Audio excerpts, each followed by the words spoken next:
According to the New York Times, an Inspector General inquiry has criticized Robert L. Wilkie, the Secretary of Veterans Affairs, for a response that was at a minimum unprofessional after a female Navy veteran reported a sexual assault at a department hospital in Washington.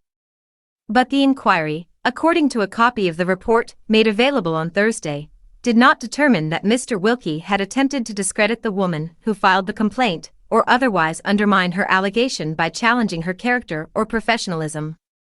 Michael J. Missel, the Inspector General for the Department of Veterans Affairs, did express concern more broadly over what he said was an immediate and persistent questioning of a veteran's credibility by some officials. It was disappointing that VA did not put their full force and focus on determining whether corrective action should be taken to provide a safer and more welcoming environment in their DC and other medical facilities, Mr. Missel said. While inconclusive, the report is another stain on a department that at one point stood at the center of President Trump's political agenda. The agency, historically troubled, has fallen under scrutiny over the last few years for various missteps. The inquiry began after Andrea Goldstein, a Navy veteran, who is the senior policy advisor for the Women Veterans Task Force on the House Veterans Affairs Committee, said she was assaulted at a VA medical center in 2019. She said a man slammed his body against hers below the waist and told her, "You look like you could use a good time." Ms. Goldstein's initial complaint was investigated by law enforcement officials and the Inspector General's office at Mr. Wilkie's direction. But in a January letter in which Mr. Wilkie said officials had declined to bring any charges, he called Ms. Goldstein's complaint unsubstantiated, prompting a rebuke from Mr. Missel. "Neither I nor my staff told you or anyone else at the department that the allegations were unsubstantiated," Mr. Missel wrote in response. In a statement released by her lawyer, Ms. Goldstein said the report confirmed that Mr. Wilkie had sought to impugn her character rather than investigate her assault. She also lamented the damage the episode had done to female veterans seeking medical care. "Many women veterans have approached me to tell me that this incident has permanently severed trust with the agency and that they will never seek health care from VA," she said.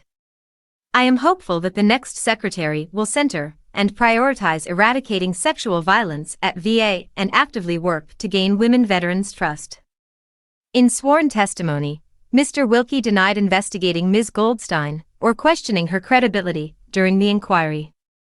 But the mysterious firing in February of the Deputy Secretary of Veterans Affairs appears in the report to stem from what the official, James Byrne, believed was a pressure campaign to discredit Ms. Goldstein, which caused him concern. At the time, Mr. Wilkie said the deputy was removed because of a loss of confidence in Mr. Byrne's ability to carry out his duties. The investigation cited evidence that senior agency officers pressured the department's police to focus the investigation on Ms. Goldstein, including running a background check on her 2 days before running one on the man Ms. Goldstein said assaulted her, and who was identified in the report only as a contractor. The report also criticized the department's Assistant Secretary for Public and Intergovernmental Affairs, Kurt Kaschauer, for suggesting to a journalist, "You may want to look into see if she's done this sort of thing in the past." The report comes amid a spate of problems for the department.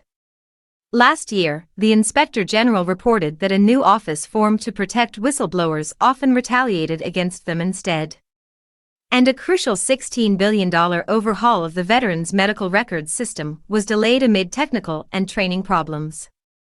Other internal problems plagued the department as it struggled, along with the rest of the nation's healthcare system, to manage the coronavirus pandemic. The new report itself was delayed because of the coronavirus pandemic. The new Inspector General report underscores a major problem as veterans hospitals across the country try to attract female veterans, the largest growing segment of the veteran population, amid reports of harassment and worse at the agency's health centers.